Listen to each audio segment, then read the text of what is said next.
खुद पर और भगवान पर विश्वास कभी टूटने ना दें। मुश्किल समय में अक्सर हम भगवान को ये कह देते हैं कि भगवान आपको मेरे ऊपर तरस नहीं आ रहा या मेरे साथ ही ऐसा क्यों होता है। हम जब ऐसा कहते हैं तो सबसे पहले तो हम अपनी काबिलियत पर भरोसा खो देते हैं और दूसरा ईश्वर पर हमारा विश्वास हिल जाता है। हमेशा ध्यान रखना चाहिए कि सब्र का फल हमेशा मीठा होता है और जो भगवान करते हैं अच्छे के लिए ही करते हैं। हमें दुख और मुसीबतों के समय अपना हौसला नहीं खोना चाहिए और अपने भगवान और भाग्य पर भरोसा रख संयम के साथ निरंतर कर्म करना चाहिए। अभी हम आपको एक कहानी के द्वारा बताएंगे कि भगवान जो करते हैं अच्छे के लिए ही करते हैं। एक बहुत ही अमीर इंसान था। उसने समुद्र में अकेले घूमने के लिए एक नाव बनवाई और छुट्टी के दिन वह नाव लेकर अकेले समुद्र की सैर करने निकल पड़ा। वह समुद्र में थोड़ा आगे ही पहुंचा था कि अचानक एक जोरदार तूफान आ गया। उसकी नाव पूरी तरह से तहस नहस हो गई, लेकिन वह लाइफ जैकेट के साथ समुद्र में कूद गया। जब तूफान शांत हुआ तब वह तैरते तैरते एक टापू पर जा पहुंचा, मगर वहां पर भी कोई नहीं था। टापू के चारों ओर समुद्र के अलावा कुछ भी नज़र नहीं आ रहा था। उस आदमी ने सोचा कि जब मैंने पूरी ज़िंदगी में किसी का बुरा नहीं किया तो मेरे साथ बुरा नहीं होगा। उसको लगा कि ईश्वर ने मौत से बचाया है तो आगे का रास्ता भी वही दिखाएंगे। धीरे धीरे वह वहाँ पर उगे झाड़ फल और पत्ते खाकर दिन बिताने लगा, मगर अब धीरे धीरे उसे लगने लगा कि वह इस टापू पर फंस गया है, मगर अब भी ईश्वर पर उसका भरोसा कायम था। उसने सोचा इतने दिनों से मैं इस टापू पर मारा मारा फिर रहा हूँ, क्यों ना एक झोंपड़ी बना लूँ।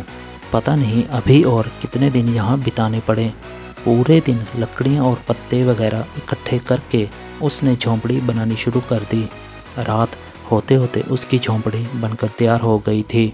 अभी वह झोंपड़ी के बाहर खड़ा होकर उसे देखते हुए सोच ही रहा था कि आज उस झोंपड़ी में सोने को मिलेगा, मगर अचानक से मौसम बदला और बिजली ज़ोर ज़ोर से कड़कने लगी और एक बिजली उसकी झोंपड़ी पर गिर गई। उसके देखते ही देखते झोंपड़ी जलकर खाक हो गई। यह देखकर व्यक्ति टूट गया। उसने आसमान की तरफ देखकर बोला, हे ईश्वर, ये तेरा कैसा इंसाफ है। तूने मुझ पर अपनी रहम की नज़र क्यों नहीं की। मैंने हमेशा तुम पर विश्वास बनाए रखा। फिर वह इंसान हताश और निराश होकर सर पर हाथ रखकर रोने लगा।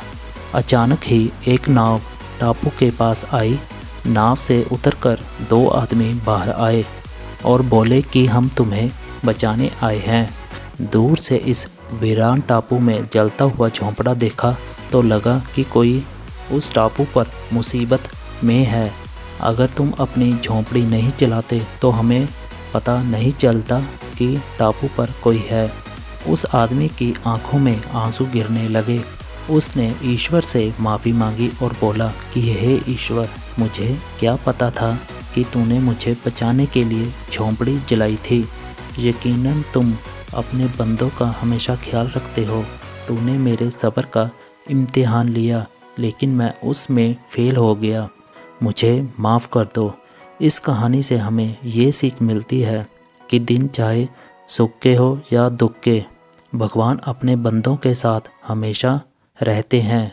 हाँ, हम एक बार ईश्वर से रूठ सकते हैं, लेकिन ईश्वर हमसे कभी भी नहीं रूठता। वो हमेशा हमारा अच्छा ही करते हैं। अक्सर हमारे साथ भी ऐसे हालात बन जाते हैं। हम पूरी तरह से निराश हो जाते हैं और ईश्वर से रूठ जाते हैं और विश्वास खो देते हैं, जिससे हमारे आत्मविश्वास में गिरावट होती है। लेकिन फिर बाद में हमें पता चलता है कि परमात्मा ने जो भी किया अच्छा ही किया था, नहीं तो आज मैं यहाँ पर नहीं होता। इसलिए मुसीबत या दुख के समय में हार मानने की बजाय लगातार काम करिए। क्या पता कब आपकी किस्मत आपको अपनी मंजिल तक ले जाए। भगवान जो है किसी ना किसी के ज़रिए हमारी हेल्प ज़रूर करते हैं, पर इसका मतलब ये भी नहीं कि भगवान खुद नीचे आकर हमारी हेल्प करेंगे। अगर हमारा विश्वास अटूट है तो भगवान किसी न किसी के ज़रिए हमारी हेल्प ज़रूर करते हैं। दूसरी तरफ मैं आपको एक और स्टोरी सुनाने जा रहा हूँ जिसमें आपको पता चलेगा कि भगवान किसी के ज़रिए मदद ज़रूर करते हैं, पर आगे वो हम पर डिपेंड करता है कि हम वो इशारे को समझते हैं या नहीं। एक गांव में एक साधु रहते थे जो दिन रात भगवान की कड़ी तपस्या करते थे और उनका भगवान पर अटूट विश्वास था। एक दिन गांव में तेज बारिश हुई। बढ़ते हुए पानी को देखकर गांव वाले सुरक्षित स्थान पर जाने लगे। लोगों ने उस साधु को सुरक्षित स्थान पर चलने को कहा, लेकिन साधु ने यह कहकर मना कर दिया कि तुम लोग जाओ, मुझे मेरे भगवान पर पूरा भरोसा है, वो मुझे खुद बचाने ज़रूर आएंगे। धीरे धीरे पूरा गांव पानी से लबालब भर गया और पानी साधु के घुटने तक आने लगा। तभी वहां पर एक गाड़ी आई और उसमें सवार व्यक्ति ने साधु को गाड़ी में आने के लिए कहा, लेकिन साधु ने फिर यह कहकर मना कर दिया कि मुझे तुम्हारी कोई आवश्यकता नहीं, मुझे मेरे भगवान ज़रूर बचाने आएंगे। गाड़ी वाला भी वहाँ से चला गया। अब पानी और भी ज़्यादा बढ़ने लगा और साधु भगवान को याद करने लगा। तभी वहाँ पर एक नाव आई। बचाव कर्मी ने कहा, जल्दी से आइए, मैं आपको सुरक्षित स्थान पर छोड़ देता हूँ। साधु ने कहा, मुझे मेरे भगवान बचाने ज़रूर आएंगे, तुम यहाँ से चले जाओ। बचाव कर्मी ने उनको बहुत कहा पर उन्होंने आने से मना कर दिया। आखिरकार वह नाव वाला अन्य लोगों को बचाने के लिए वहाँ से चला गया। कुछ देर बाद साधु बाढ़ के पानी में बह गए और उनकी मृत्यु हो गई। मरने के बाद साधु जब स्वर्ग पहुँचते हैं, उन्होंने भगवान से कहा, हे भगवान, मैंने कई सालों से आपकी कड़ी तपस्या की और आप पर इतना विश्वास किया, लेकिन आप मुझे बचाने नहीं आए। भगवान ने कहा, मैंने तुम्हें बचाने के लिए एक बार नहीं बल्कि 3 बार प्रयत्न किया। तुम्हें क्या लगता है तुम्हारे पास लोगों को और गाड़ी वाले को और नाव वाले को किसने भेजा? इससे यह पता चलता है कि भगवान बुरे टाइम में किसी न किसी के ज़रिए हमारी मदद ज़रूर करते हैं, बस हमें वो इशारा समझना होता है। आज की वीडियो में बस इतना ही। कल एक और नई वीडियो के साथ मिलेंगे और जाने से पहले वीडियो को लाइक भी ज़रूर कर देना और हमारे चैनल को सब्सक्राइब भी ज़रूर कर देना, ताकि जो हम आपके लिए और भी अच्छी वीडियो ला सकें। धन्यवाद दोस्तों।